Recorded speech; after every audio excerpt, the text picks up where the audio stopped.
Okay, we are going to start with the electricity and why. You remember in the previous class we talked about the materials recommended in the marine industry?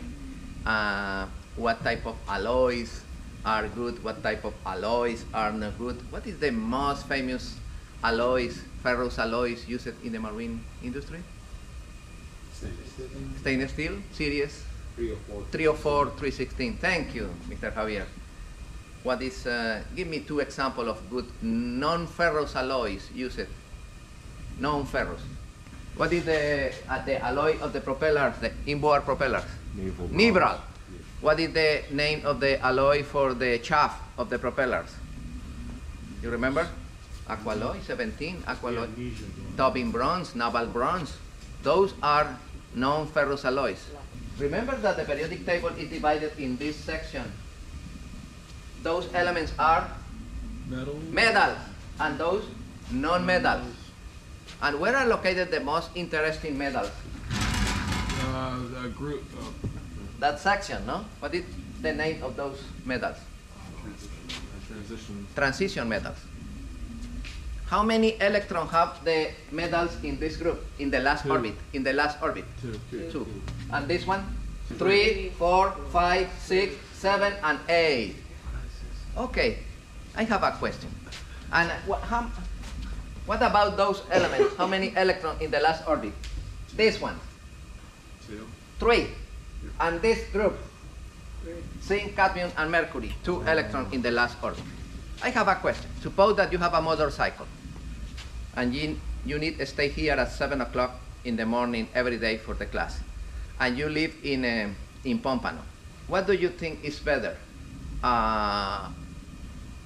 Start your trip at 6:50 in the morning or at 5 a.m.? How is the traffic at 5 a.m.? It's better, no? You have more space in the expressway. What happened at 7 o'clock in the morning? Traffic jam. 7:30. That's impossible, no? It's saturated. Okay. What do you think about the flow of electricity in metals with 3 electrons in the last orbit or 5 electrons in the last orbit? What is better for the flow of electricity? 3, because more space for the movement of electrons. This is why the majority of good conductors are located here with 3 electrons in the last orbit, because for the flow of electrons is easy, the movement. This is why we have a copper, silver, gold, iron, chromium. All of those metals are excellent conductors of electricity. All the metals are conductors, but some of them are better than other ones. It's clear, guys? Follow me?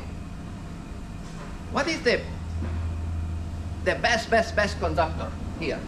Copper. Okay. It's gold. It's gold, but what is the problem? It's too expensive. Look at this. This group, copper, silver, gold, are excellent conductors. Which one is cheaper in between both those elements? Copper is the cheapest. This is why we use copper to create conductors, wires, cables. Yeah? And which one is more abundant? Copper. Yeah? Of course, gold is better, but can you rewire your sailboat with a gold wire? I don't know if you're rich enough. That's probably no. You don't have the metal, because this is a lot of metal, and you don't have the money also. No, that's impossible.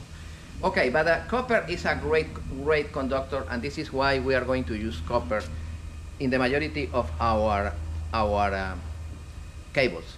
Okay, good. That's the most important part. I want to repeat a little about the static electricity. What is the meaning of static electricity? What is static electricity, guys? Energy. But why the name static? What is the difference between dynamic current and a static current? Dynamic is in movement. Static? Static, no flow.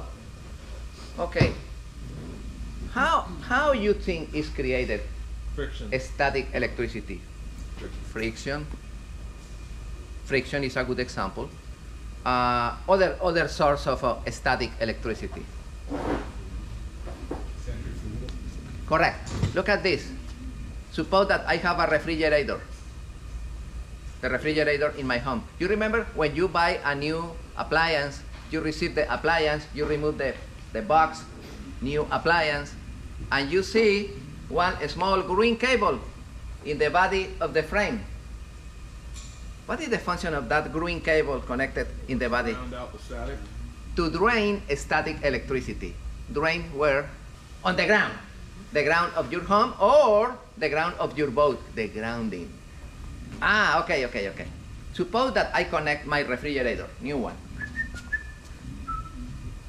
I connect to the power, and I don't connect that green cable because somebody, a friend of mine in Hialeah, said that cable is not necessary. That cable is not required. And some people sell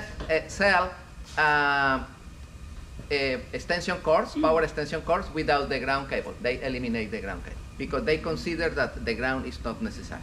I connect my refrigerator to the power with no green cable, and 3 days later at 2 a.m. I want a little amount of orange juice. I go to the refrigerator, I touch the refrigerator, and I feel, what happened? Shot. I drain with my body that current the ground. because the ground was not connected.